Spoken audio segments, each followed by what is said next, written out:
On January 5th, 2017, Paul Maxwell wrote in his Desiring God blog, "Trauma is a certain kind of suffering, the kind that overwhelms one's ability to cope, a whole class of wounds that cripple. A wound that buries itself deep in our consciousness, a tragedy too heavy for us. It happens in the past, but reasserts itself over and over in the present." Today I'll be talking to you about 3 different types of trauma and how they affect people today. First, I will touch on complex trauma, then move on to medical trauma, and lastly, disaster trauma.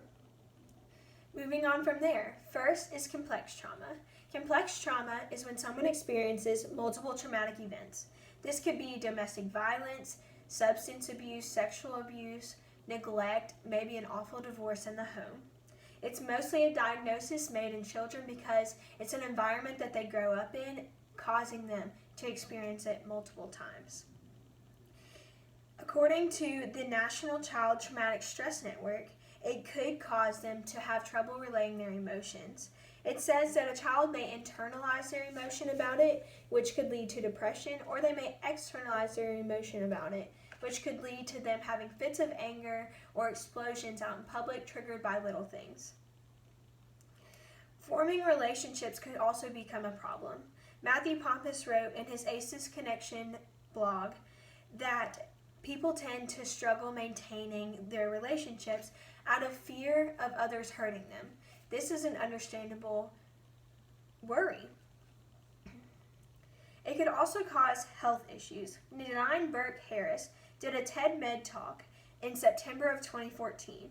She brought up the fact that it could take 20 years off of a child's life expectancy if they experience traumatic events.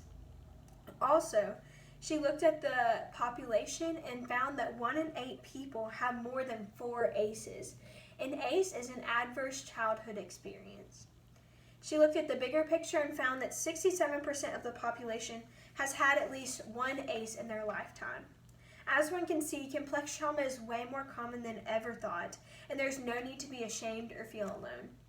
These experiences can change who the person becomes and create a lasting impression on them. Moving on to medical trauma, it affects anyone who is watching a loved one experience medical procedures or maybe the person receiving the medical procedures. There are typically 3 types of reaction. The first is re-experiencing. You re-experience exactly what happened. You think of it, it happens often, and you relive it. The NCTSN, which is the National Child Trauma Stress Network, says that this is a natural response, and it could lead to nightmares, flashbacks, and at worst case, you could feel the physical symptoms of what you felt that day. Also, there's avoidance, which is when you don't want to hear, think, or speak about what happened. The NCTSN tells us that this could lead to the development of new fears, and in worst case, it could begin to interfere with your daily activities, which is something you don't want to happen. You don't want to allow this to become a roadblock in your recovery process. Lastly is hyperarousal. Matthew Toll wrote in his very well-mined article that it is an abnormally heightened state of anxiety that occurs whenever you think about the traumatic event. It causes sleep loss, and 2 solutions that are suggested for this problem by Matthew Toll is exposure therapy and cognitive behavioral therapy. These are just 3 ways researchers found people deal with medical trauma today, and everyone is different in their coping process. Lastly is disaster trauma.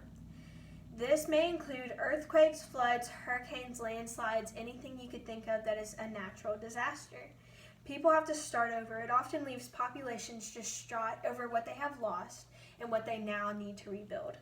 I listened to a podcast called When Disaster and Conflict Collide by Katie Peters, and they discussed natural disasters in foreign countries. So these countries often don't have the prevention plans that we have in place. They also, typically, if they are in conflict with another country, do not get any response after the natural disaster. The communities quite literally have to rebuild themselves. It is also found that countries may report to the government false information to get resources for themselves and not share them with those communities that need them. Robert Butterworth said, "The physical trauma of hurricanes and floods impacts the children the hardest. Why do children exhibit psychological trauma? There are two sources of security of a child: the environment in which is predictable and the security of their parents. During a hurricane, both are threatened." He brings up fear symptoms that could appear in children and adults. In children, they may become afraid of the dark, afraid of sudden noises, and the inability to see their parents. Adults may produce anxiety, depression, insomnia, and begin to link this bad experience with others that they've had in their lifetime. He encourages people to talk about the fears that they developed and as a way to cope and heal more quickly. Lastly, the NCTSN provides everyone with lots of information. They have a page for every single natural disaster you could think of, and it has aspects of what you should do before, during, and after a natural disaster that you experience. They give you numbers for psychological help, they give you numbers for money resources, and they allow you to reach out to someone for help after you've experienced such an awful disaster. These natural disasters affect everyone at any age.